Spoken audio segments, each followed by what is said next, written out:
aujourd'hui, par exemple, encore manger de la viande? Doit-on relocaliser la production agricole? Peut-on manger sain, écologique et pas cher? Autant de questions qui animent le débat public aujourd'hui. Et justement, on a la chance d'avoir dans cette salle un décrypteur. Et j'ai envie de dire même un démineur.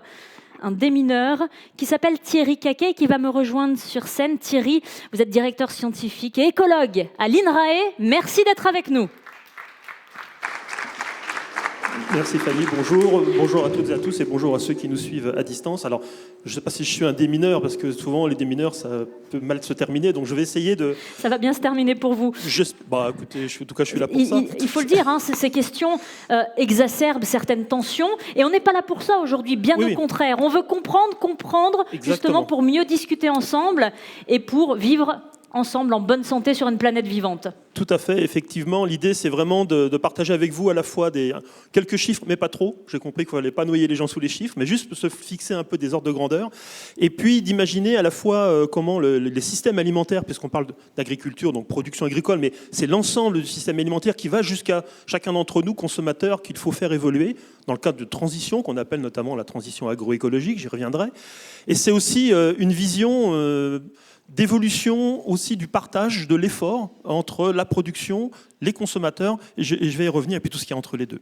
Alors, juste pour fixer quelques chiffres, hein, actuellement, nous sommes un petit peu moins de 8 milliards d'habitants sur la planète.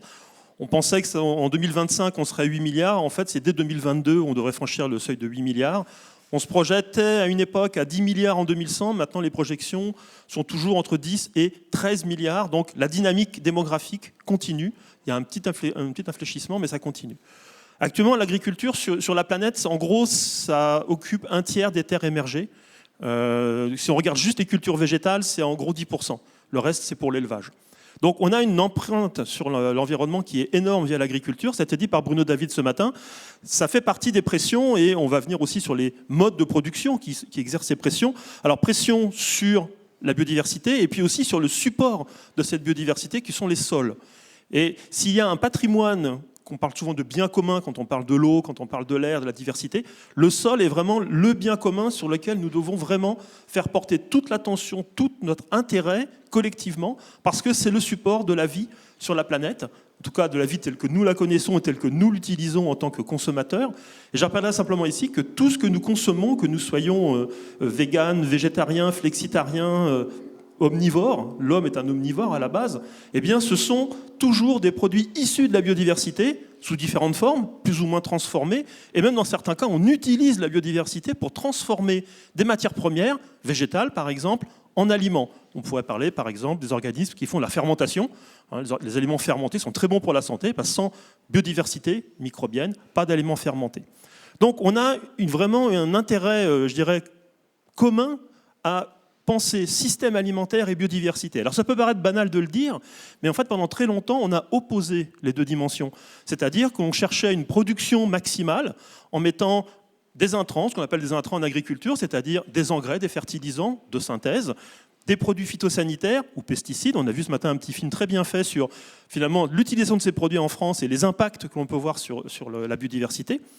Et en fait la logique qu'on est en train d'essayer d'insuffler avec l'OFB, on a un certain nombre à le faire dans la recherche académique aussi, puis avec nos partenaires du secteur agricole et alimentaire, c'est de dire finalement il faut réconcilier la biodiversité et la production alimentaire, parce qu'il y a des co-bénéfices à trouver entre production alimentaire et biodiversité. Et c'est de ça dont on va parler, je pense, cet après-midi, quand on évoquera l'agroécologie, qui finalement, si on va les définir en juste un mot ou une phrase, c'est utiliser tout ce que l'on sait du fonctionnement des écosystèmes pour produire autrement des aliments. Alors, il y a des tensions, ça a été dit par Fanny dans le lancement, hein, notamment la pression sur l'élevage. Élevage qui est effectivement une source de gaz à effet de serre. On va parler de climat un petit peu, donc de méthane notamment. Mais l'élevage, c'est aussi une source d'entretien de la biodiversité dans les paysages. Si on raisonne non pas simplement à l'échelle d'un animal, mais du système d'élevage dans un territoire, et non pas des animaux qui sont dans des bâtiments totalement enfermés, eh bien, le pâturage, lorsqu'il est raisonné et raisonnable, permet d'entretenir la biodiversité. Si vous arrêtez dans certains territoires, même en France, l'élevage à l'herbe, eh bien, vous allez avoir une modification profonde de la structure des paysages, un emboisement progressif. Alors on pourrait dire c'est très bien, et effectivement ça peut être très bien, mais par contre on va perdre tout un ensemble d'espèces, notamment des espèces végétales et les espèces d'insectes associés, qu'on ne trouve que dans les prairies ouvertes. Et donc on a comme ça des équilibres à maintenir, et l'élevage peut avoir un rôle positif sur le maintien de la biodiversité. Alors j'ai dit au début de mon intervention, décryptage je ne sais pas, mais intervention ça c'est sûr, j'interviens, système alimentaire, parce qu'en fait une des clés dans l'évolution de cette production agricole et de cette utilisation, c'est le comportement alimentaire. Comportement alimentaire de tout un chacun, et notamment aller vers un régime alimentaire plus équilibré. Actuellement, en France notamment, notre régime alimentaire, alors il y a toujours des extrêmes bien sûr, mais globalement il est déséquilibré. Trop de protéines animales, pas assez de protéines végétales, pas assez de féculents. Et donc l'idée est de progresser dans la constitution de notre régime alimentaire, et ça ne coûte pas forcément plus cher. Il y a beaucoup d'estimations qui ont été faites, on peut même faire des économies en mangeant moins souvent de viande, mais une viande de meilleure qualité, en ayant une alimentation plus diversifiée avec des produits de saison, qui ne coûtent pas plus cher nécessairement, et qu'il va falloir peut-être travailler un peu plus à la maison plutôt que d'aller vers l'achat d'aliments ultra transformés, dont on voit de plus en plus qu'ils sont, d'une part, ils ont un impact négatif sur l'environnement, mais aussi sur notre propre santé. Donc, le consommateur, on dit parfois qu'il faut qu'il devienne un consomme-acteur, et ça fait partie de l'équation. Et aussi, un autre élément, on est tous, je dirais, responsables d'une partie du gaspillage alimentaire à la surface de la planète. On aurait tendance à penser qu'on ne produit pas assez de nourriture sur la planète. Il y a 800 millions de personnes dans le monde qui ne mangent pas à leur faim tous les jours. En fait, quand on regarde la production alimentaire mondiale et le nombre d'habitants sur la planète, il y a suffisamment de calories pour tout le monde. Simplement, cette production n'est pas répartie de manière normale, équitable entre les différents utilisateurs, et puis on en perd entre 25 et 30%, soit dans les champs, soit dans le stockage, soit chez les consommateurs. Si vous prenez les chiffres simplement pour la France, je crois que Bruno David disait ce matin, dans nos poubelles il y a de l'or, ou il y a des trésors dans nos poubelles. Je ne sais pas s'il y a des trésors, enfin je pense qu'il y en a, mais il y a en tout cas pour chaque foyer français 20 kilos par habitant et par an de nourriture qui finit dans nos poubelles, dont environ 7 kilos sous forme non déballée. C'est-à-dire que l'acte d'achat, il n'est pas du tout proportionnel, pas pour tout le monde bien sûr, mais en moyenne, par rapport à l'acte de consommation. Donc là aussi, il y a un levier important, et je terminerai sur ce point-là. Si on réduisait simplement de 25%, un quart, le gaspillage alimentaire et la perte alimentaire, on pourrait nourrir de manière normale, équilibrée, 500 millions de personnes en plus. Alors je ne dis pas qu'il faut uniquement agir sur le gaspillage, ce n'est pas pour vous culpabiliser ou nous culpabiliser, mais pour dire simplement que l'ensemble des acteurs de la chaîne, depuis le producteur jusqu'au consommateur que nous sommes tous, a un rôle à jouer, et c'est vraiment l'ensemble du système alimentaire qui doit entreprendre sa transition, et c'est ce à quoi on travaille, notamment avec l'OFB, mais aussi d'autres acteurs. Merci Thierry Caquet, c'était la parole du scientifique. Quels sont les ingrédients de la durabilité? Restez avec nous parce qu'il y aura encore à dire.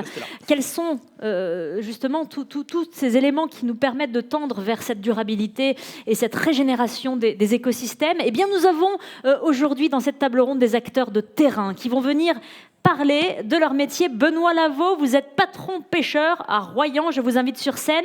David Gélineau, éleveur en Indre-et-Loire, éleveur bovin. Il y a aussi Martin Desplats, paysan boulanger, éleveur aussi à Dole-le-Sec, c'est toujours l'Indre-et-Loire. Benoît Piètrement, céréalier dans le Grand Est et également vice-président de l'Association générale des producteurs de blé. Et puis Didier Unreta, président de Day by Day. Merci messieurs, je ne ferai aucun commentaire sur la parité de cette table ronde.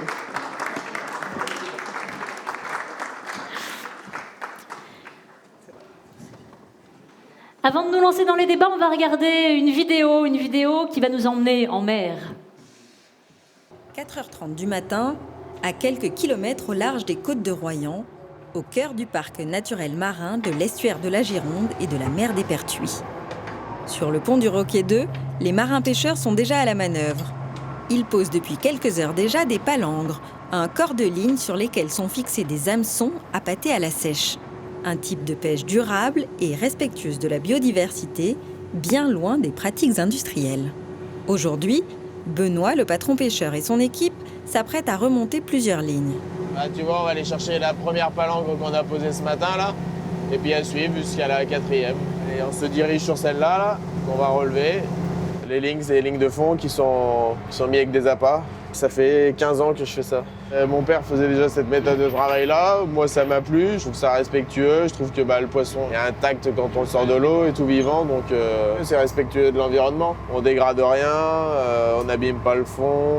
En qualité de poisson, c'est la meilleure des qualités. Le poisson est remonté vivant, donc de meilleure qualité. On privilège les poissons qui sont d'une certaine taille déjà pour l'espèce, pour la durée de l'espèce, pour que le stock soit constant, que les poissons aient le temps de se reproduire au moins 1 ou 2 fois avant d'être pêchés. Tout ce qui est petit, juvénile, qui n'est pas valorisant, on le rejette vivant et puis il continue son parcours. Comme toutes les pratiques de pêche en France, l'activité est très réglementée. Des tailles minimales par espèce et des quotas sont définis pour préserver la ressource exploitée. Benoît ne peut ainsi pas pêcher le bar toute l'année. Il ne peut pas non plus conserver les raies brunettes qui sont protégées. La technique de pêche à la palangre lui permet de les remettre à l'eau vivantes. Et là, elle nous dit au revoir et puis elle s'en va, tranquillement. Les pêcheurs travaillent avec le parc naturel marin. Certains sont mobilisés par exemple pour le marquage des poissons ou dans le cadre de pêche scientifique. On travaille avec une flottille de 400 navires de pêche sur la connaissance de la ressource qu'ils exploitent. Et puis on travaille aussi avec eux sur la connaissance de l'impact que leurs pratiques peuvent avoir sur ce milieu. C'est-à-dire qu'on met en œuvre très concrètement des programmes d'observation à la mer pour quantifier ces captures, des tests pour voir s'il y a des méthodes de pêche moins impactantes et qu'on puisse avancer ensemble dans la recherche de solutions, soit pour diminuer leurs impacts, soit pour une exploitation la plus durable possible de ces espèces. Il a une pêche qui permet d'avoir des individus vivants à bord. On va pouvoir donc mettre des marques sur ces maigres adultes qui sortent de reproduction et les remettre à l'eau vivant. Ces marques vont rester 1 an sur ces poissons-là et pendant cette année entière vont enregistrer l'ensemble des trajets de ces maigres qui nous permettra ensuite de retracer les trajets migratoires de cette espèce et donc d'évaluer quelle est la population. Et Benoît du Roquet 2 participe à cette étude avec nous. Donc c'est vraiment un exemple typique de collaboration entre un gestionnaire d'aires marines protégées, le parc marin, des recherches scientifiques et des pêcheurs professionnels qui contribuent ensemble. Avis aux consommateurs, acheter du poisson oui, mais de préférence local et provenant d'une pêche durable pour préserver la biodiversité. Benoît, je vous invite à prendre un micro. On le voit dans cette vidéo, vous travaillez en étroite collaboration avec les scientifiques. Cette connaissance, elle est importante pour bien faire votre métier. Comment bien comprendre la saisonnalité, les écosystèmes avec lesquels vous travaillez. Pour vous, c'est une évidence ou c'est venu sur le tard ? Bonjour à tous et à tous. Oui, pour moi, c'est une évidence de faire du produit de qualité, de respecter l'environnement et de préserver la ressource. C'est essentiel. On préserve un certain type d'espèces qu'on valorise au maximum, tout en préservant le reste, C'est important. Ça permet de durer dans le temps et tout en prélevant et en faisant attention à la ressource. On voit sur la petite étiquette, là, sur l'ouïe des poissons, qu'il y a marqué pêche de ligne. Comment vous générez de la valeur ajoutée avec ce type de pêche vertueuse ? Alors, c'est une traçabilité, c'est un label, c'est une qualité qui du consommateur au pêcheur. On peut remonter la date à laquelle le poisson a été prélevé, par quel bateau, sur quel lieu de pêche, la date où il est vendu. Et ça... C'est un label de qualité où le poisson est intact et c'est de la qualité extra et qui valorise vraiment le produit. Vous vous y retrouvez économiquement ? Oui, bien sûr, on s'y retrouve. Les poissonniers, les acheteurs font la différence et le consommateur aussi, donc on s'y retrouve bien entendu. Oui. Quel genre de retour vous avez des consommateurs sur votre poisson ? Un retour positif, bien sûr. Dans l'assiette, quand le consommateur... a de la qualité, forcément, il a envie d'y retourner. Il n'a pas envie d'être déçu par autre chose. C'est quoi la différence entre un poisson qui est pêché à la ligne et l'autre qui meurt dans un filet d'asphyxie, en termes de qualité ? La qualité, déjà, l'aspect visuel et la chair n'est pas la même. Le poisson est prélevé vivant. S'il ne nous plaît pas ou qu'il est hors taille ou qu'il est abîmé ou quoi que ce soit, on le relâche, il continue son chemin de vie à reproduire.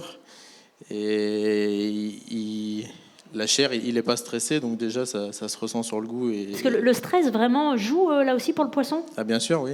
Le stress, c'est un poisson qui est stressé pendant plusieurs heures, sachant qu'il est emprisonné, et la chair n'est pas du tout la même. C'est pas du tout la même chose.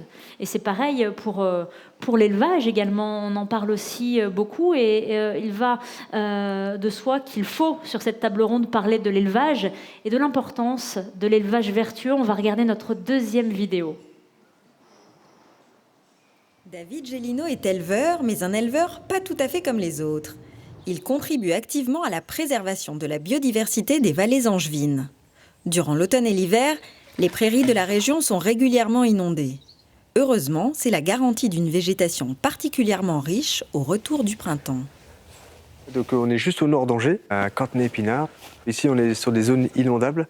Au lieu que ça soit une contrainte, comme c'est perçu souvent dans le monde agricole, moi j'ai préféré en faire ma force. Et surtout, se diriger vers un élevage très extensif, avec du pâturage à outrance, en fait, on va dire, pour les animaux. Quand on va arriver à l'hiver, eh bien, il faudra les ramasser, et là, il faudra alimenter les vaches au foin. Au cours de l'hiver, voilà, ça va suffire pour l'engraissement, en fait, hein, donc c'est plein de trèfles. Une fauche d'hiver réalisée selon des techniques bien spécifiques pour protéger non seulement la faune des prairies, mais aussi le râle des genêts, une espèce emblématique qui transite le temps de leur migration sur les terres de David. Moi, je suis un éleveur des basses vallées angevines, avec ici une protection de l'environnement très forte, puisque c'est marqué, on protège le râle des genêts. C'est un oiseau emblématique dans les basses vallées. Il migre d'Afrique pour venir se poser sur le nord de la France. En France, maintenant, on le retrouve plus que dans les basses vallées angevines. Il faut bien penser que le râle des genêts, lui, quand il vient, il migre, il fait son nid au sol. Et si nous, les éleveurs, on vient récolter le foin, eh bien, le râle n'a plus d'habitat. Donc il a été mis en place ce genre de borne refuge. Donc là, on est déjà début octobre, hein, la végétation n'a pas été récoltée pour que le râle il puisse se protéger en fait, de la prédation. Surtout les femelles qui puissent terminer de couver leurs petits pour pouvoir après repartir fin août, début septembre pour l'Afrique. Une opération gagnant-gagnant, car en favorisant le développement de la faune des prairies, David en a tiré des bénéfices directs pour son troupeau. Le retour aux dates tardives de fauche eh bien, fait revenir une autre végétation, quoi. Donc on s'aperçoit qu'on est vraiment sur des variétés, des espèces très différentes. Pour le coup, moi j'ai un troupeau qui est très peu souvent malade, puisque la feuille de chaque plante va faire feuille de thé dans la panse de la vache. On a une trousse à pharmacie qui est vraiment complète, et on va essayer d'agrandir cette zone de protection pour les oiseaux, parce qu'on parle du râle des genêts, mais il y a aussi d'autres oiseaux emblématiques, en tout cas qui se reproduisent beaucoup dans les basses vallées angevines. Par exemple des cigognes qui viennent s'y développer. On aperçoit le castor qui arrive. Voilà, donc petit à petit, c'est vraiment des zones aquatiques. On aperçoit vraiment d'autres animaux qui viennent s'y reproduire et s'y nourrir. Des vaches en bonne santé, uniquement nourries à l'herbe, c'est la garantie d'un élevage valorisé pour les éleveurs et d'une viande locale de qualité pour les consommateurs.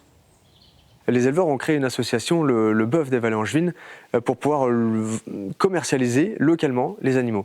L'association a pu développer donc, de la commercialisation directement avec un Leclerc sur Angers. Et c'est d'essayer de montrer aux clients que c'est possible de préserver l'environnement, c'est possible de faire du bio et de protéger l'environnement.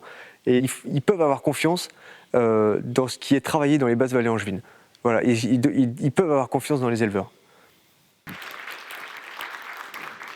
Le râle du genêt, le castor, les cigognes, la diversité végétale sur vos parcelles. Mais en fait, vous êtes un producteur de biodiversité, pas seulement de viande bovine. Oui, on peut le considérer comme ça, oui. Vous vous considérez comme un producteur de biodiversité ? Non, je produis rien du tout, mais je tâche de préserver, en tout cas, ce que les anciens ont déjà commencé à partir des années 90, quand les mesures ont été mises en place pour protéger l'ensemble des basses vallées angevines. Ça, c'est dans votre ADN. C'est venu, même question hein, que pour Benoît, c'est venu progressivement. Mais oui, alors après moi j'ai découvert ça jeune aussi, donc mes parents avaient déjà commencé dans ma famille, donc quand moi je me suis installé, j'ai continué exactement ce qui avait déjà été mis en place, cette protection des basses vallées angevines avec des retards de fauche très tardives pour protéger cette migration des râles de genêt. Vous aviez l'exemple familial, on va dire, c'est parce que vous avez appris à l'école ? C'est vrai. Qu'est-ce que vous avez appris à l'école ? À produire de la vache laitière. À produire du lait, voilà, à produire avec des vaches laitières. Donc, Et ben voilà, en fait, il a fallu que je m'adapte à l'environnement. C'est-à-dire que les basses vallées, aujourd'hui, ma ferme, elle inonde à 60%. Plus de 105 hectares qui inondent. Eh bien, il a bien fallu que je m'adapte à cet environnement. Donc, qu'est-ce qui va valoriser l'herbe et le foin? Principalement dans les basses vallées, étant donné que les étendues d'herbe sont très grandes, c'est bien mieux valorisé par les vaches. Et donc, c'est là qu'est née une association aussi d'éleveurs pour pouvoir essayer de commercialiser très localement ce qui était issu des basses vallées. Et ça, c'est très important. Vous avez monté un collectif. On ne peut pas se la jouer solo en agriculture? C'est plus compliqué? Alors, si, on peut se la jouer solo. Maintenant, les basses vallées, c'est 9000 hectares. Il valait mieux se réunir et en faire une force, en tout cas, à plusieurs éleveurs pour pouvoir proposer de la viande régulièrement. Parce que là, c'est toute la logistique de la viande, c'est qu'il faut approvisionner les magasins assez régulièrement. Alors, on a cité le Leclerc d'Angers, mais il y a aussi la collectivité. Le maire d'Angers avait souhaité, avant la loi Egalim, que les enfants de la ville d'Angers soient servis localement. Donc là, c'est mon rôle de président de l'association, là, de ce que j'évoque. Mais cette force, il connaît bien son territoire. Donc il a demandé à ce que les enfants de la ville d'Angers, 12 000 repas le même jour, soient servis par de la viande issue des basses vallées angevines. Et bien, il a fallu créer cette filière. Parce qu'en fait, c'était impossible de servir de la viande de Cantenay, qui est pourtant à 5 km d'Angers, à Angers. Incroyable. Voilà. Donc en fait, il a fallu, ça m'a permis de visiter, de comprendre. C'est une filière longue de proximité. Voilà, c'est comme ça qu'on l'a baptisé. C'était peut-être la première en France, mais il y a eu des couacs, il y a eu des choses, il y a eu beaucoup de réunions, les partenaires, les grosses industries, parce que voilà, pour servir 12 000 repas, il va falloir 9 vaches, il va falloir du bourguignon, principalement du sauté de bœuf. Donc tout ça, c'était de la technique. Mais alors, qu'est-ce qu'on fait de l'arrière? Parce que dans une vache, il y a des morceaux de première catégorie et des morceaux de moins nobles.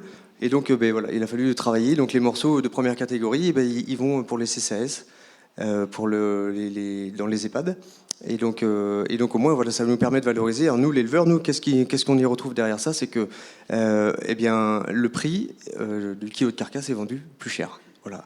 Donc on va dire, il est vendu jusqu'à 20% plus cher. C'est un bien gros mot, mais je veux dire au juste prix, quoi, par rapport à votre travail. Exactement. Surtout que ça vient récompenser aussi tous les efforts qui sont menés. Alors derrière ça, on avait mis un cahier des charges. Il faut à tout prix que les éleveurs fassent pâturer leurs vaches dans les basses vallées. Sinon, ça n'a pas de sens. Parce que certains viennent faire du foin dans les basses vallées et ils ne viennent pas faire pâturer leurs animaux. Donc il fallait être crédible auprès du consommateur, en tout cas, et s'assurer d'un vrai cahier des charges. Donc on subit des contrôles au sein de l'association qui nous permet de renforcer notre... Et du coup, de s'y retrouver au niveau du prix aussi. Oui.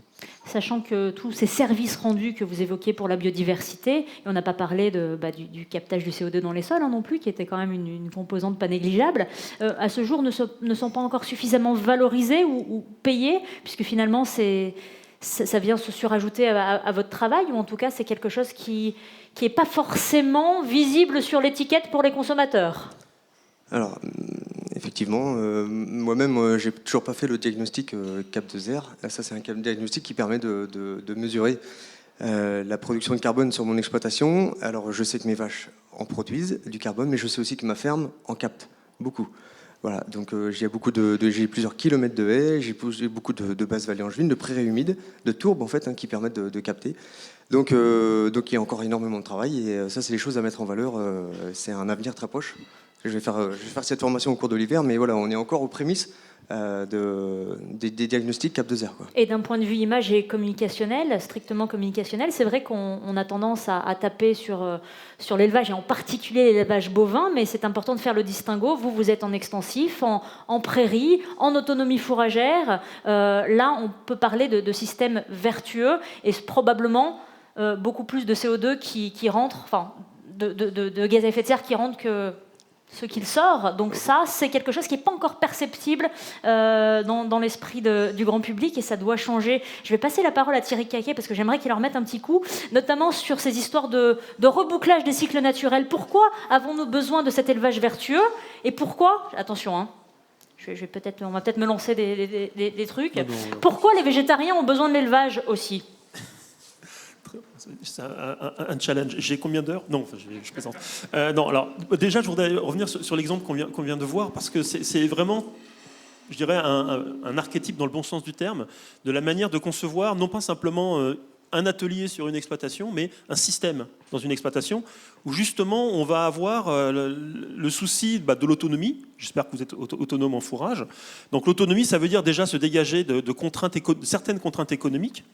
Et puis ça permet d'imaginer aussi une stratégie, par exemple, d'apport de fertilisants d'origine animale. Quand on parle de rebouclage des cycles, qu'est-ce que ça veut dire ? Ça veut dire que, historiquement, l'agriculture, elle était plutôt de type polyculture-élevage, c'est-à-dire à la fois des plantes cultivées et de l'élevage, de différentes formes, pas forcément des ruminants, ça pouvait être de l'élevage porcin ou des volailles. Et puis, avec la spécialisation de l'agriculture, on va dire dans la seconde moitié du XXe siècle, en tout cas pour la France, on a vu apparaître des grands bassins de production très spécialisés, où certains territoires se sont orientés très très fortement vers la céréaliculture, par exemple, d'autres vers l'élevage. Et finalement, cette utilisation naturelle des déjections animales pour fertiliser les champs, qui était la pratique, j'allais dire, ancestrale, s'est perdue parce que finalement, on n'avait plus au même endroit les animaux qui produisent le fumier, les bouses, etc., le lisier, et puis les cultures qui en avaient besoin. En tout cas, il n'y avait pas de moins en moins d'animaux, donc on a recouru, et pour des raisons d'efficacité aussi, à des intrants de synthèse, des engrais de synthèse notamment, produits à partir de l'azote de l'air. Et finalement, on a découplé les cycles issus de l'animal et le cycle des végétaux. Et la stratégie qui a été présentée là, qui est sous-jacente à l'agroécologie, c'est de se dire, lorsque c'est possible, et en investissant, parce que c'est aussi une question d'investissement en temps, en réflexion et en travail collectif. J'aime beaucoup la notion de travail collectif parce que c'est vraiment un territoire, c'est un ensemble d'acteurs qui doivent s'engager. Eh bien, on peut repenser le système de production en rapprochant la production végétale de la production animale, notamment pour ces questions d'intrants, donc de fertilisants. Et quand on disait, oui, la petite provocation, les végétariens ont besoin des animaux, c'est effectivement si l'on veut faire pousser des végétaux et de manière durable, sans recourir aux intrants de la chimie industrielle. Et donc pas se pourrir la santé et par extension la biodiversité. Et émettre des gaz à effet de serre, eh bien, on peut recourir à ces fertilisants d'origine animale, donc lisier, fumier, etc. Et donc la production animale de ces déchets animaux va alimenter la fertilisation des parcelles végétales. Donc ça, c'est un des leviers de l'agroécologie. Alors il y en a d'autres, on peut aussi mettre dans les parcelles une diversité d'espèces, notamment en incluant des légumineuses qui sont des plantes particulières. Alors on peut penser au soja, le pois et d'autres, qui ont comme vertu finalement, grâce encore une fois à l'association avec des micro-organismes au niveau des racines, de pouvoir capter l'azote de l'air. L'azote, c'est en gros 80% de l'atmosphère que nous respirons. Et donc, ces légumineuses vont capter l'azote de l'air et le restituer au sol lorsqu'on va finalement peut-être récolter la partie aérienne, mais il va rester le système racinaire. Donc, le sol va s'enrichir naturellement en azote. Fabriquer du nitrate. Voilà. Alors, du nitrate. Oui, du nitrate, de l'azote qui va être assimilable par les cultures. Donc, Pardon.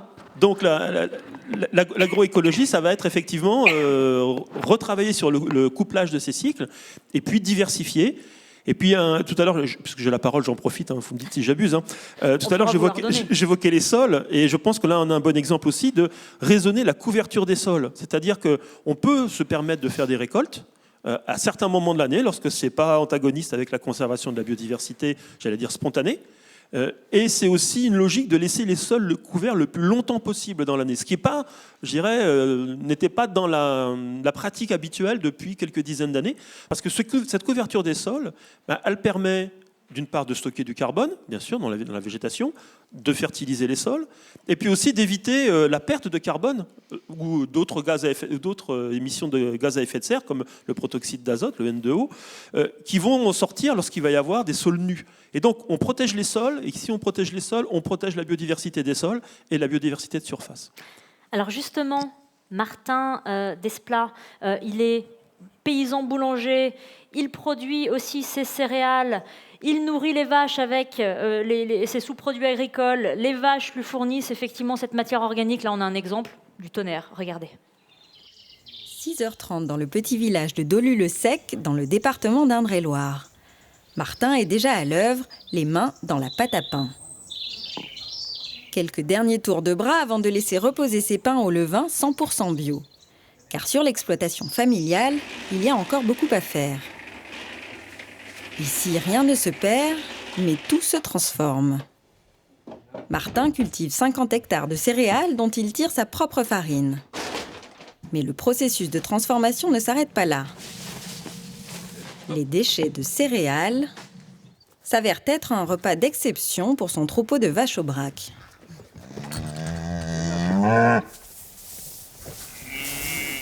Chaque jour, le cycle se répète inlassablement. Une fierté pour ce paysan boulanger. Je suis éleveur parce que j'ai l'impression que ça a du sens dans une ferme et que du coup ça participe au cycle. En fait, en bio, on a besoin de ramener de l'azote et du coup, la vache, en fait, elle va manger de l'herbe et elle va le transformer dans son organisme pour me donner une bouse qui, pour moi, est de l'or, en fait, pour après nourrir le sol et du coup faire pousser mes céréales, quoi. On recycle la matière végétale que nous, on ne mange pas, que la vache va manger, elle va me donner de la bouse et la bouse va me servir pour faire mes céréales. Et les céréales, je les transforme du coup en farine puis après en pain. Rien n'est perdu, c'est le cycle, en fait, sur la ferme, quoi. Tout recycler, une approche plus vertueuse pour Martin. Il va même encore plus loin en développant des techniques d'agroforesterie en faveur de la biodiversité. Et du coup, ici, c'est les parcelles en agroforesterie. Là, il y a 7 hectares. Ça fait partie de l'activité et de la diversité d'activités qu'il y a sur la ferme, en fait. Il y a du jus de pomme, des colis de viande, un peu de pain, un peu de farine. Et voilà, en fait, on est sur des ateliers qui sont un peu complémentaires. Et puis l'idée, c'était de remettre des arbres dans les parcelles pour ramener de la biodiversité dans les parcelles. C'est-à-dire que là, ici, on a une banque, en fait, d'insectes, d'oiseaux. Là, la partie prairie humide, là, c'est un début de forêt. Et du coup, on a cette banque de diversité animale, végétale. Ça, c'est des corridors, en fait, les haies. C'est des corridors de biodiversité. On va avoir des oiseaux qui vont s'installer dans les arbres. On va avoir des insectes qui vont être au sol, qui vont être sur des arbres aussi. Et on essaie de s'adapter, quoi. S'adapter pour respecter la biodiversité et proposer un produit sain et de qualité. Ils sont superbes. Content. C'est beau, ça. Martin a beau répéter les mêmes gestes chaque jour, il ne s'en lasse pas, loin de là. Il y trouverait même une certaine forme de satisfaction. Quand ça fait 15 ans qu'on fait du pain et qu'on est toujours émerveillé à chaque fois qu'on ouvre le four, c'est que ça va, c'est bon. Pour l'instant, ça me déplaît pas. Une fois les pains sortis du four, Martin se charge lui-même de les empaqueter avec soin. Il livre personnellement certains particuliers dans un rayon de 20 km et vend également une partie de sa production au marché du coin. Bonjour. Merci beaucoup. Et voilà. Merci. Au revoir. Une distribution en circuit court qui lui tient particulièrement à cœur, avec la volonté de travailler de façon toujours plus locale.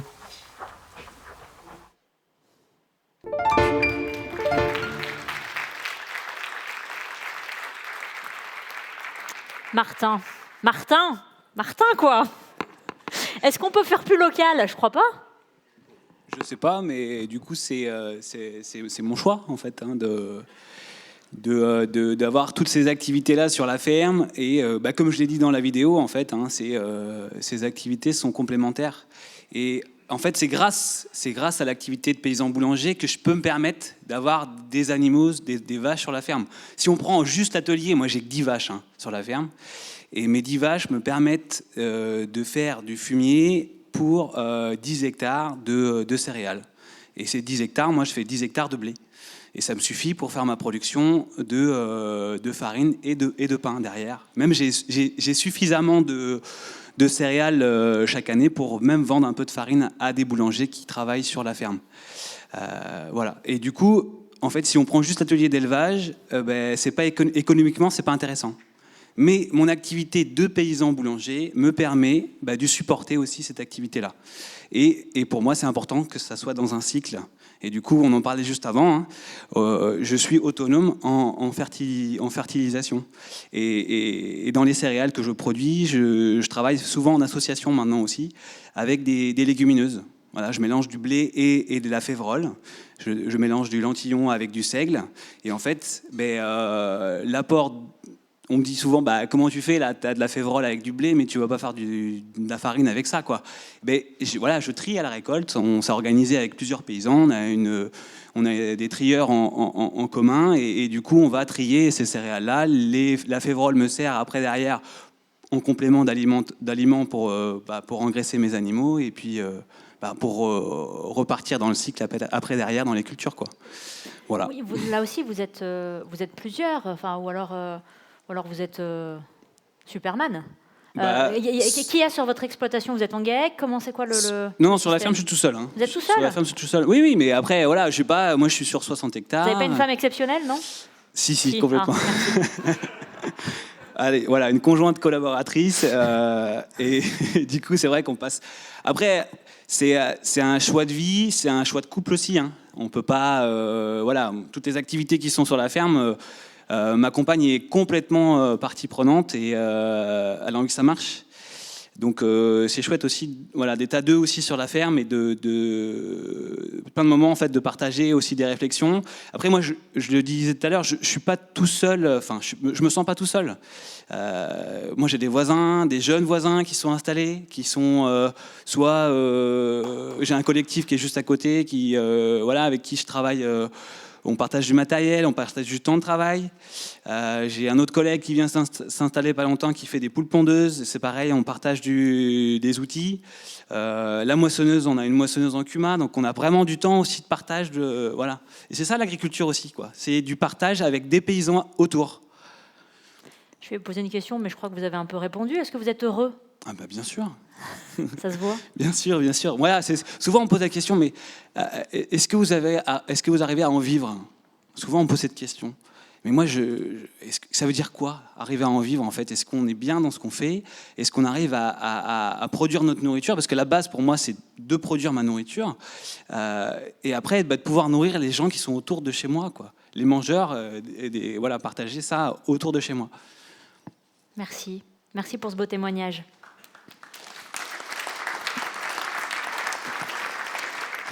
Ça nous intéresse tellement aussi, Benoît Piètrement, d'avoir votre témoignage. Vous êtes aussi dans la céréale, dans la Marne, grand céréalier. Comment vous travaillez sur vos différentes parcelles? J'ai pas envie de parler d'exploitation parce que je ne sais pas ce que vous en pensez, mais je trouve que ce terme, il faut arrêter. Exploiter le vivant, exploitation. C'est vrai que c'est un peu rentré dans le vocable, mais peut-être qu'on va trouver d'autres mots dans le futur, espérons. Comment vous travaillez avec votre terre? Alors, le mot exploitation, effectivement, peut très vite être connoté. Effectivement, parler des parcelles, c'est extrêmement important parce qu'il y a des points primordiaux dans tout ce qu'on peut faire et tout le travail qu'on peut faire aussi sur l'évolution des céréales, de la production de céréales dans notre pays vers de l'agroécologie. Alors j'ai entendu, il y a des questions très intéressantes sur la définition même de l'agroécologie.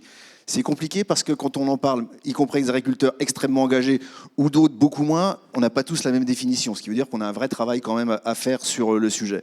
J'allais dire, moi sur mes parcelles, le premier point essentiel, j'ai toujours... Alors, j'aime presque pas le mot céréalier parce que j'ai toujours 7 à 8 cultures différentes sur mon exploitation, dont voilà, en plus des céréales classiques, hein, mais aussi alors de la betterave sucrière. Je suis dans une zone effectivement, donc c'est pour produire du sucre, mais aussi alors, des févroles, du colza, du tournesol, et puis aussi des cultures, alors soit que je mets en jachère.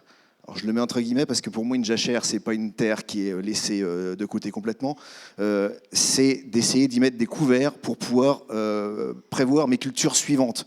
Alors tout ce qui a été dit tout à l'heure, je bois presque du petit lait parce qu'effectivement, même si pourtant on est loin dans notre système de production et tout ce qu'on peut faire, le fait, alors Thierry Caquel l'a bien expliqué tout à l'heure, le fait d'avoir dissocié des systèmes, des régions avec des régions d'élevage et des régions de céréales. Historiquement, ça n'existait pas. Moi, je suis sur une ferme aujourd'hui qui est complètement céréalière et pourtant, je suis dans une zone où, historiquement, c'était plutôt, je ne veux pas dire que de l'élevage, mais des grandes fermes d'élevage. J'ai encore mes bâtiments, j'ai des chevaux, mais ça, c'est pour moi personnellement, mais où c'était encore les écuries, puis il y avait les vaches laitières, puis les vaches à viande, il y avait un atelier pour les moutons, etc. En fait, tout ça, ça se faisait parce qu'effectivement, ça servait à la fertilisation des cultures. Et au fur et à mesure qu'on a abandonné l'élevage, la fertilisation des cultures, ça devient... compliqué et s'approvisionner à l'extérieur. Il y a d'ailleurs un adage assez ancien qui disait qui vend son fumier vend sa ferme. On mesurait la richesse d'un paysan avant à la hauteur de son tas de fumier, c'était un peu l'or noir de l'époque. Hein. Tout à fait, complètement. La hauteur du tas de fumier, c'était un symbole. Effectivement, et simplement par rapport à ça, et la façon dont on est capable... Je fais très attention à mes sols, parce que ça a été dit, c'est un bien commun. Moi, c'est mon outil de travail, c'est la richesse de mon exploitation. Et dans mes sols, et on parle de biodiversité, alors je sais bien, on n'aura pas le temps de tout dire, tout faire aujourd'hui. La plus grande biodiversité, elle est au sein de mes sols. Alors, il y a le ver de terre qui est un symbole. Moi, je suis assez content, alors depuis, je pourrais y revenir, mais depuis de faire des cultures entre deux cultures, je reviens, soit c'est des jachères, soit c'est des cultures intermédiaires, qui sont devenues... un système réglementaire, notamment de pièges à nitrate, avec des choses qui étaient stupides. On m'interdisait, enfin on nous interdisait, sur mes cultures intermédiaires, de remettre des légumineuses. Il fallait que ce soit une culture seule. Alors une moutarde, ça a été classique. C'était pas négatif, parce que ça me permettait d'avoir des sols couverts. Ça remet de la biodiversité, ça mais remet aussi de la chimiquement, matière. ça apportait pas grand-chose. Ben non, mais le problème, c'est que moi, j'aimais bien de dire, mais pourquoi je pourrais pas mettre une légumineuse à verre? Alors, maintenant, je fais beaucoup de trèfle avec. Alors, ça marche plus ou moins selon les années. Cette année, c'est super, il a plu tout l'été. L'année dernière, récolte zéro, on n'a pas eu d'eau avant le... Mais voilà, ça fait partie du jeu. Mais le fait de remettre une légumineuse ou des légumineuses, et notamment aussi ou des févroles dans mes cultures, ou de faire des cultures associées, je rapporte de l'azote. Ça me rend moins dépendant d'acheter de l'azote à l'extérieur. Alors je sais que pour ceux qui connaissent bien l'agriculture en ce moment, on a des prix complètement fous parce que l'azote, de façon synthétique, elle est produite à base de gaz. Vous savez d'où vient le gaz en Europe aujourd'hui, ça vient de Russie. Donc quand on met en place des critères géopolitiques, on peut avoir des pénuries ou des systèmes et des prix qui s'envolent dont on n'a aucune maîtrise. Et quand on parle de souveraineté, et de sait si la souveraineté alimentaire, on l'a remis beaucoup en avant, la souveraineté économique, elle est là aussi. On ne s'attendait pas à y être concerné aussi au niveau agriculture, quoi. On voyait bien les choses, on nous parle de géopolitique, on nous parle de beaucoup de choses à l'extérieur, et on s'aperçoit que j'allais presque dire, sur une embrouille entre deux présidents, on peut être pénalisé. Donc d'où le fait d'essayer de ramener de l'autonomie sur nos exploitations par tous les systèmes possibles. Puis je vais juste fournir, parce que c'est des points de détail, quand on parle d'associer de l'élevage avec les céréales, j'ai quelques amis éleveurs. Alors, je ne suis pas dans une grande zone d'élevage, moi j'ai un ami qui est éleveur de moutons. Alors ces moutons sont dehors quasiment toute l'année, sauf... dans le climat en Champagne, il n'est pas toujours très favorable. Des fois, l'hiver, il faut quand même rentrer ou une partie, en tout cas quand il y a les agneaux. Depuis que je fais des cultures intermédiaires, je vois avec lui pour en faire sur une partie, alors pas surtout, justement, en mettant des légumineuses et trèfles. Ça permet que dès que moi, on arrive, alors dans les dates réglementaires, je peux vous assurer, parfois c'est un casse-tête aussi, mais les dates réglementaires où j'ai le droit de le faire, il peut m'amener ces moutons qui vont me brouter le couvert, ce qui va m'éviter de le broyer ou quoi que ce soit, ils vont le détériorer et ça va me fertiliser mes sols. Alors je ne vais pas vous dire que c'est miraculeux, ça ne fait pas de miracle, mais ça me remet de la matière organique, ça me remet des vers de terre, c'est un cycle que je considère vertueux sur des petits niveaux, et c'est sans doute ces systèmes sur lesquels il faut qu'on travaille encore plus demain. Et comment accompagner cette transition des grandes cultures vers plus de pratiques vertueuses, comme vous le mentionnez, comme vous le faites chez vous? Comment on accompagne? C'est quoi les leviers? Il y a un moment, je crois qu'on dit beaucoup, ce matin dans les questions, il y a eu des questions en disant sur l'importance de voter, du choix du gouvernement demain, ce qui est vrai, c'est évidemment surtout voter, je ne vais pas dire qu'il ne faut pas voter. J'allais presque dire, celui qui a le plus de pouvoir dans l'histoire, c'est le consommateur. À partir du demain, où moi j'ai des consommateurs qui me disent... Et c'est compliqué parce que des fois, entre le consommateur et le citoyen, c'est la même personne, mais les choix sont peut-être un peu différents. Quand je vous disais au niveau local, quand on voit, et formidable, quand on voit des gens qui s'engagent avec leur production, qui vont jusqu'au bout, faut avoir des clients en face quand même. Et surtout des clients réguliers. Ce qui s'est passé l'année dernière au moment du confinement, alors c'était absolument fou de voir les gens dans les supermarchés remplir des caddies de pâtes, de farine, de papier toilette, ça c'est autre chose, mais ça je dis plus rien. Enfin, c'était complètement invraisemblable, avec cette peur de manquer. Et puis derrière, tous les gens, là aussi, pour des amis qui ont des magasins de producteurs, souvent c'est des associations, magasins de producteurs quand vous produisez, mais j'ai amis qui produisent du jus de pomme, d'autres un peu de... Ils sont tous regroupés, ça permet qu'ils vendent un peu tout. Pendant 2 mois, ils n'ont pas pu faire face. Ça a été extraordinaire. Des ventes, ils reprennent des intérimaires. Alors là, en vie de famille, c'était terrible. Les copains, est-ce que vous pouvez venir m'aider sur la vente, etc. Le jour où les supermarchés ont rouvert, je dis bien le jour où ils ont rouvert, tout s'est effondré. Et pourtant, avec des gens qui leur disaient c'est formidable ce que vous faites, etc. quoi. Et juste l'exemple d'un collègue, il m'a dit en fait, dès que ça s'est arrêté, je pensais que ça allait tenir. Il ne s'imaginait pas qu'il allait continuer à vendre de la même façon pendant le confinement. Mais en fait, ça s'est vraiment effondré. Il me dit je suis 10% au-dessus de ce que je faisais avant. C'est-à-dire. Pardonnez-moi, mais quand je vois les parkings de supermarchés, c'est-à-dire peanuts au niveau de la consommation, et j'ai rien contre les supermarchés, on ne va pas aller plus loin en rajouter, mais juste pour vous dire que le rôle du consommateur ou le choix du consommateur dans ses produits, il est primordial. Et surtout derrière, pour revenir sur mon exploitation, alors moi je suis en céréalier, j'allais dire presque un producteur de grande culture très classique, même si j'essaye, j'ai des blés améliorants, j'ai comme ça pour aller en phase avec des moulins, alors plutôt locaux, par l'intermédiaire de ma coopérative, mais et aussi il y a des cultures et du blé plus général qui peut aller dans l'industrie, il y a beaucoup de choses. Mais derrière, c'est de faire comprendre aux gens qu'acheter Alors local, alors je peux mettre la France au niveau du local, hein, parce que c'est pas si évident que ça, mais que derrière, c'est un prix. Et que si on veut du plus vert, c'est un prix. Et surtout, ne nous mettez pas en concurrence avec des pays qui n'ont pas les mêmes normes de production. Et j'en veux pour preuve, à chaque fois qu'on nous met en avant, et Dieu sait si tout ce qu'on a dit sur la biodiversité, et la biodiversité, c'est nous, les humains de demain, hein, si on continue à détruire nos systèmes de biodiversité ou nos systèmes naturels comme on le fait, on sait très bien que c'est nous, c'est notre santé de demain. Donc attention à faire à ça, mais ça n'aboutira à rien si finalement on nous donne les données les plus vertueuses en France ou en Europe et que finalement on n'arrive pas, nous, à vendre nos productions et qu'en contrepartie, on nous met en concurrence avec des pays lointains, voire même plus, si on est propre ici mais qu'on a délocalisé la pollution en laissant faire n'importe quoi ailleurs, ça n'a pas beaucoup de sens non plus. Voilà. Et y compris, comme vous avez dit, ces éléments nutritifs du sol qui peuvent venir de loin, voire de très très loin, ça n'a aucun sens. C'est global. Et puis on a cette chance, hein, dans un pays comme le nôtre, on le voit bien, c'est le développement de l'agriculture qui s'est fait depuis des siècles. C'est parce qu'on a un terroir, parce qu'on a un climat, même si voilà, le climat c'est parfois difficile, comme ça a toujours été, on a cette chance d'avoir des sols d'extrêmement bonne qualité. Alors avec des zones plus favorables, avec des zones inondables, avec tout un tas de choses. On a toujours fait avec nos grands-parents, arrière-grands-parents, etc. ont toujours fait avec ces données-là. À nous de les mettre en œuvre et de le mettre en œuvre le plus intelligemment possible. Et ça, on doit être capable de le faire. Et je saurais, parce que ce matin, quand on disait les hommes sont intelligents, oui, si on est capable d'aller jusqu'au bout des raisonnements et de ne pas s'arrêter finalement brutalement à la porte du supermarché ou du magasin ou du producteur.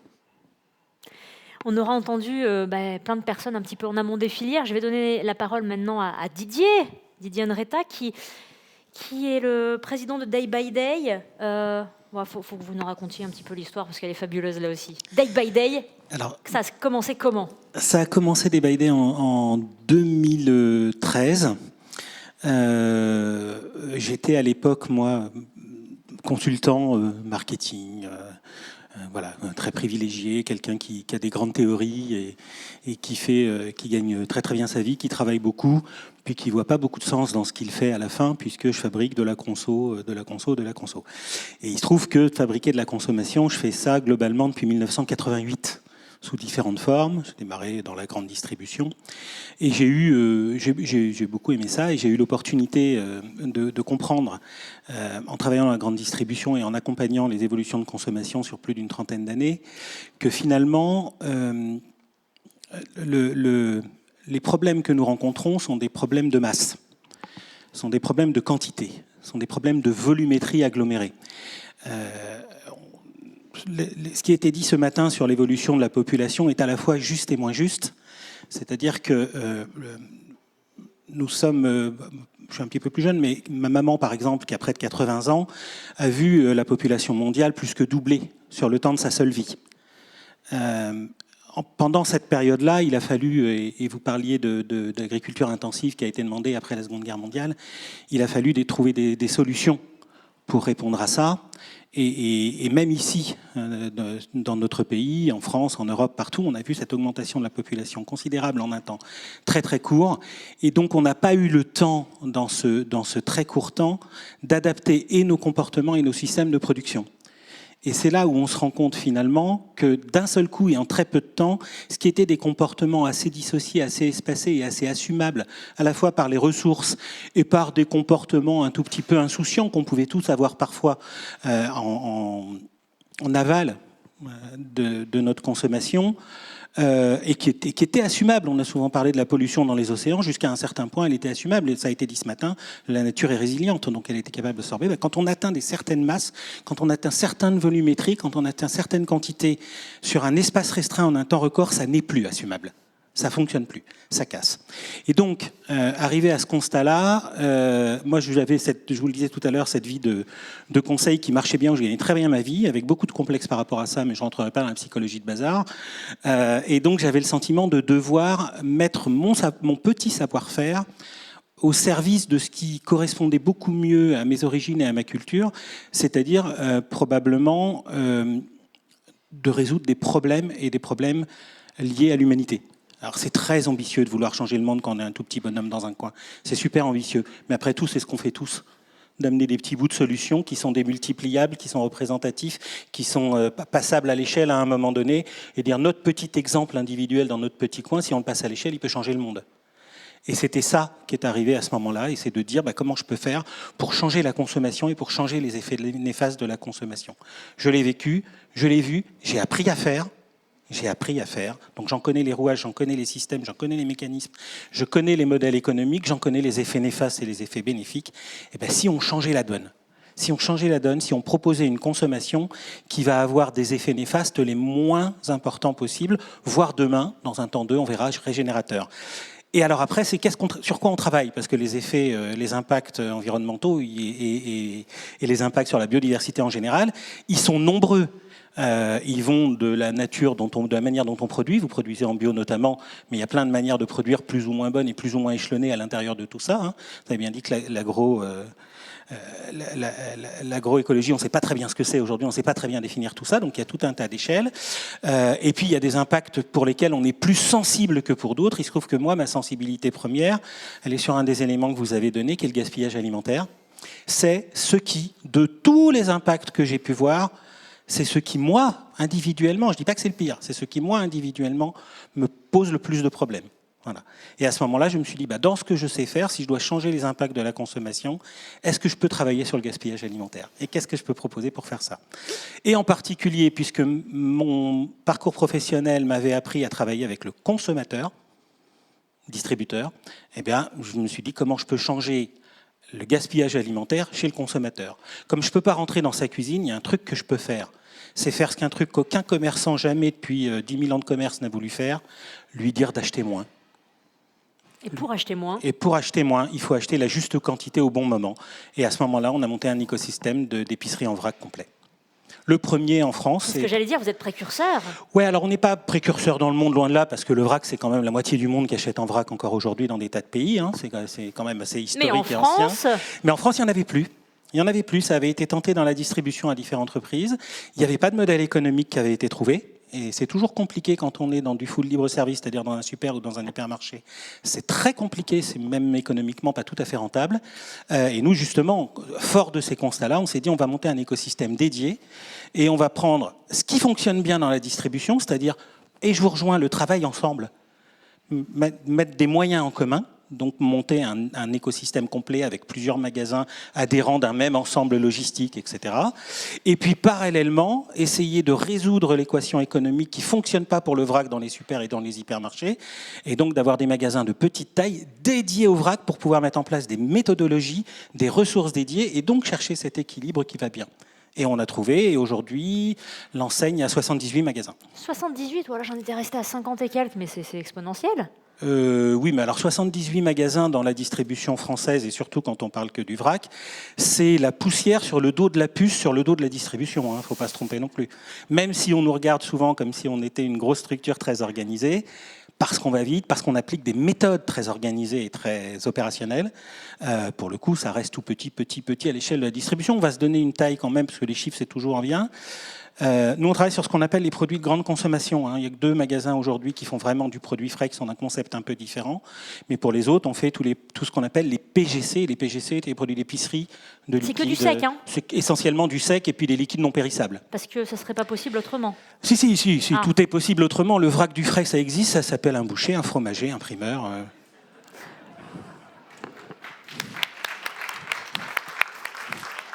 Voilà.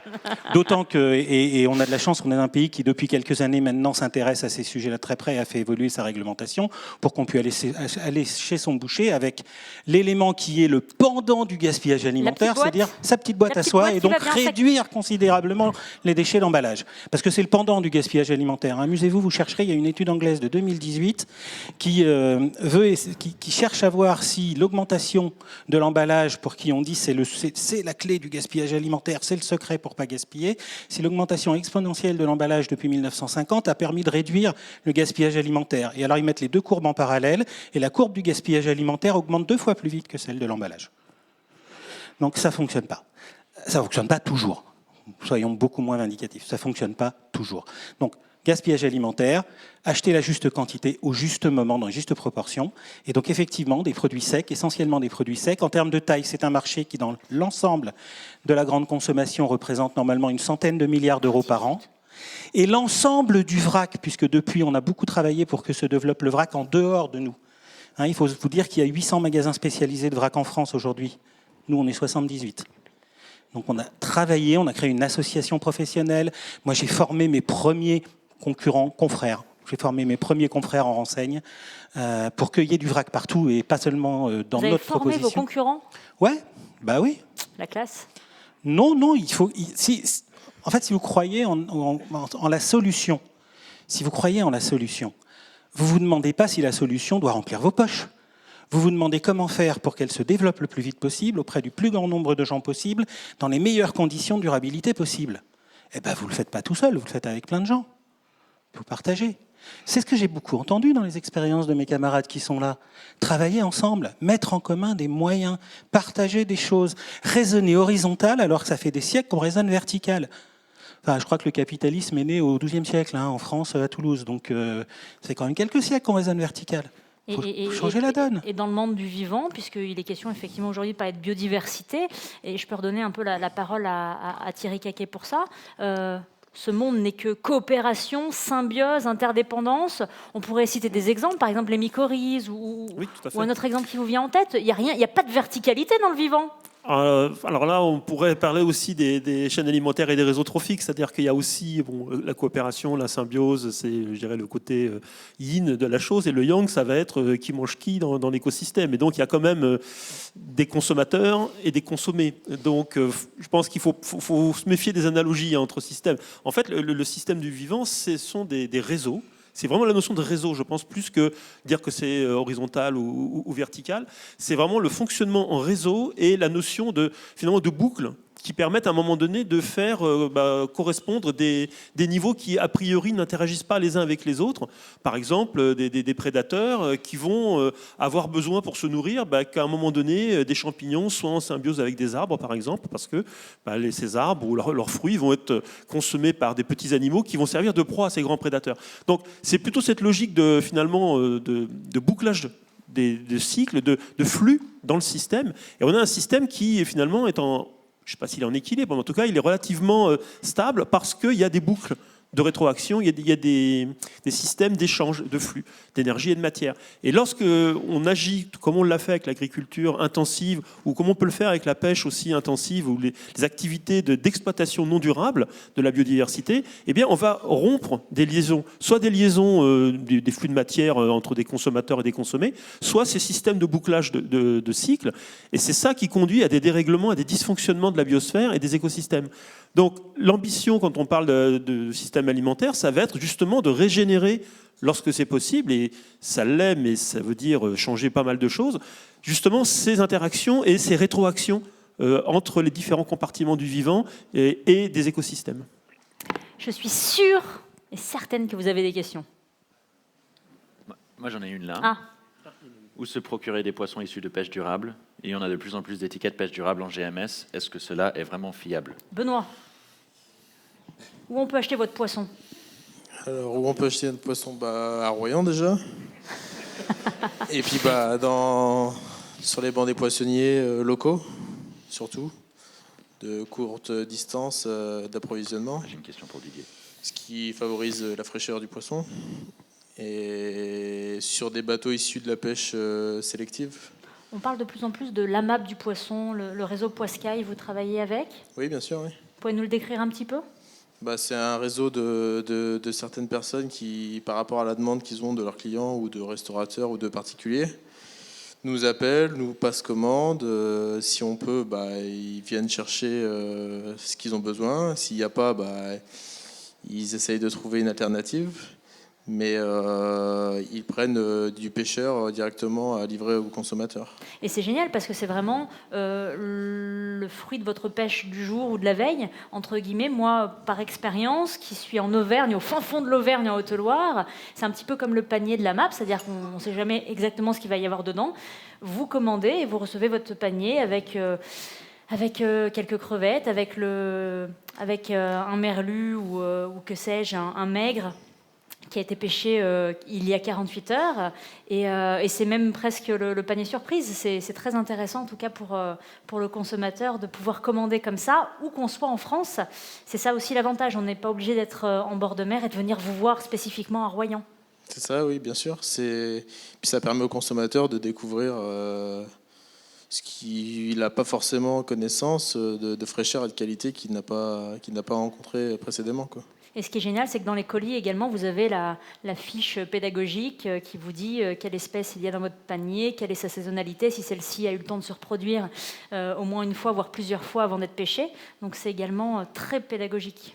Bien sûr, c'est le but, c'est de toucher le consommateur aussi, c'est de faire attention à préserver la ressource d'une certaine manière en mangeant du poisson qui a maturité, qui a eu le temps de se reproduire plusieurs fois pour pas toucher espèce par espèce la destruction massive de pêche intensive par les gros industriels. Henri, tu avais une question, je crois, sur le vrac. Vas-y, Oui. je t'en prie. Quid du vrac en supermarché qui n'est en fait que de l'emballer en petit format transvasé dans de plus grandes boîtes? C'est un peu un raccourci. Nous, on n'intervient pas aujourd'hui de cette manière-là, mais c'est un peu un raccourci. Il y a les deux. Il y a, comme toujours, dans tout, des bonnes et des moins bonnes pratiques. Aujourd'hui, dans la majorité des supermarchés, c'est plutôt... et pour le citer, il y a un acteur qui s'appelle Juste Bio, qui est dans le sud-est qui travaille là-dessus, qui est un des principaux fournisseurs. Lui, il livre en pochon de 2,5 kg les produits. Donc on n'est pas dans du 100 grammes réouvert, on est dans du 2,5 kg, c'est son système.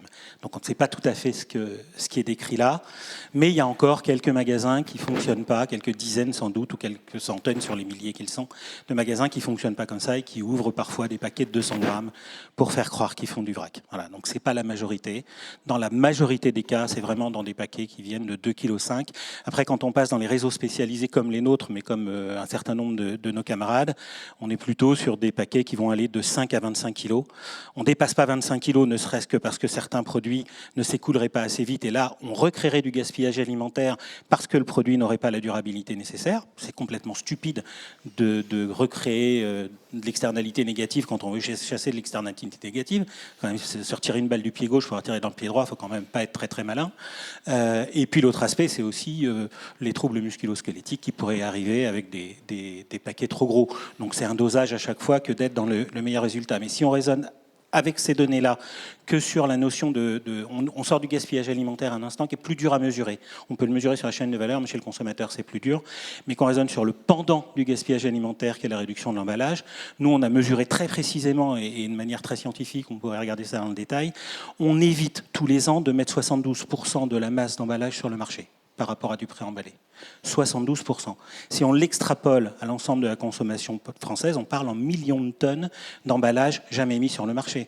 Ça ne veut pas seulement dire de déchets évités, ça veut dire de ressources pas prélevées, ça veut dire d'énergie pas dépensée, ça veut dire de transport pas fait, et pas seulement de déchets. Alors, il nous faudrait 2 micros. Parlez fort et distinctement, sinon il y a le micro qui arrive dans une seconde, regardez. Je propose que nous prenions une ou deux, trois questions. Et c'est ma table ronde. Ah, pardon. Là, vous venez de voir en direct les disputes, les limites de travailler avec des partenaires, mais un couple aussi. Je me fais encore une fois l'ambassadeur de la région Centre-Val de Loire qui nous accueille, qui vous accueille.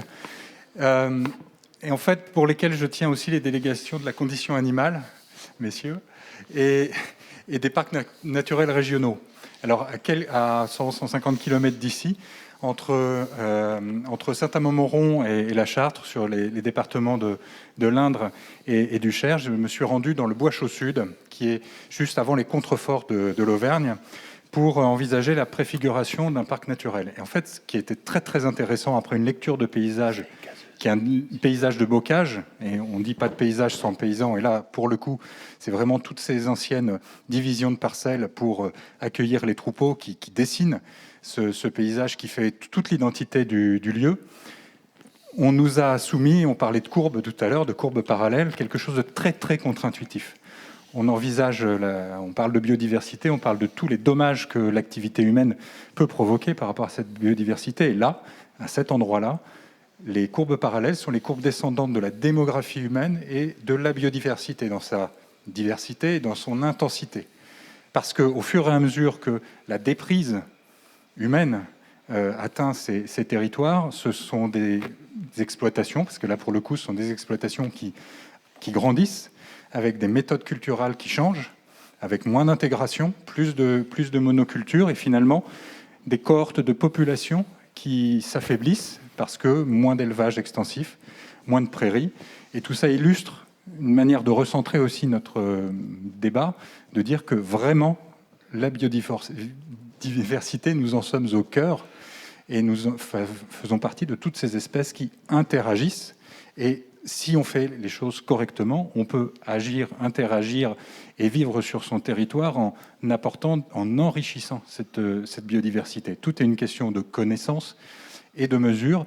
Et autre chose contre-intuitive, quand on parle, y compris avec des viandards, entre guillemets, qui aiment la bonne chair et qui sont tout à fait d'accord quand on parle de conditions animales pour éradiquer pratiquement la production intensive et industrielle, je leur dis, mais dans ce cas-là, on va diviser par 4 ou 5 notre consommation, en moyenne, chacun, de production carnée. Mais là, on verra beaucoup plus de production animale dans les paysages, par l'intégration en interculture, etc. Et qu'on pourrait se retrouver dans une situation vertueuse où on en mange tous beaucoup moins, beaucoup mieux, mais où c'est beaucoup plus visible.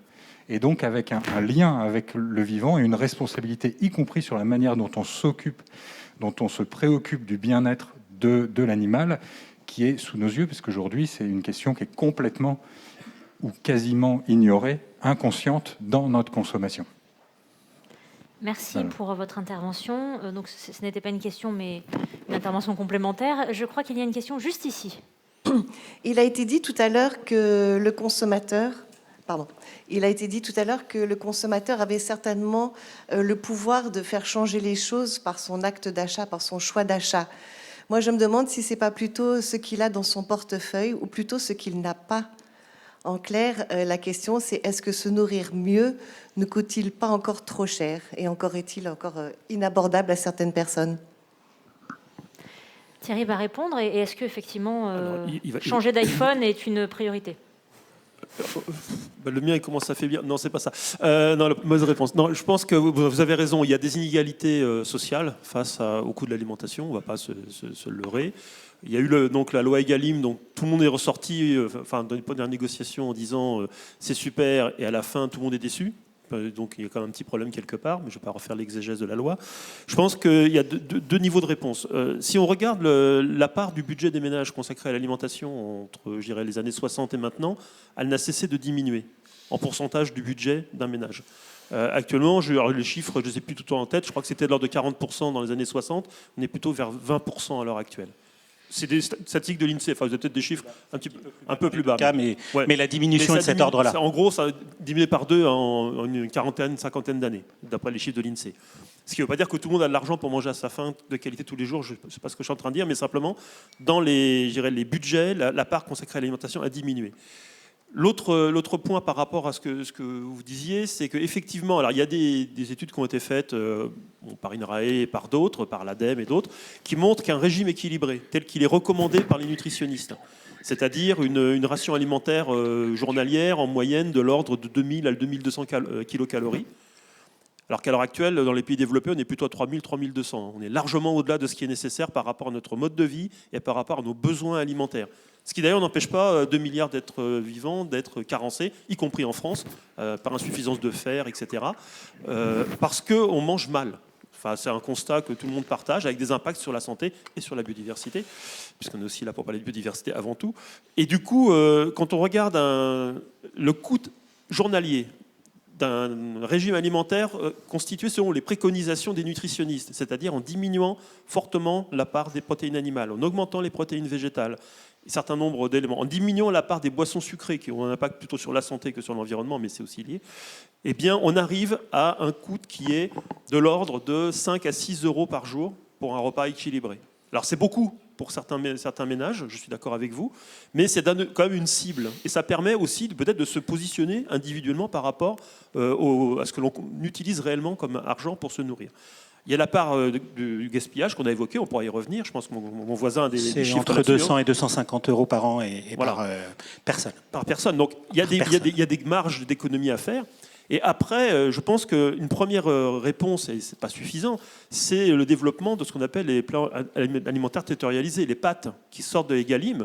On en a évoqué tout à l'heure avec, c'est la ville d'Angers, je crois que vous évoquiez, hein, la possibilité d'alimenter avec des produits locaux, alors qui ne sont pas forcément beaucoup plus chers, peut-être même moins chers parce qu'il n'y a pas les coûts de transport, etc.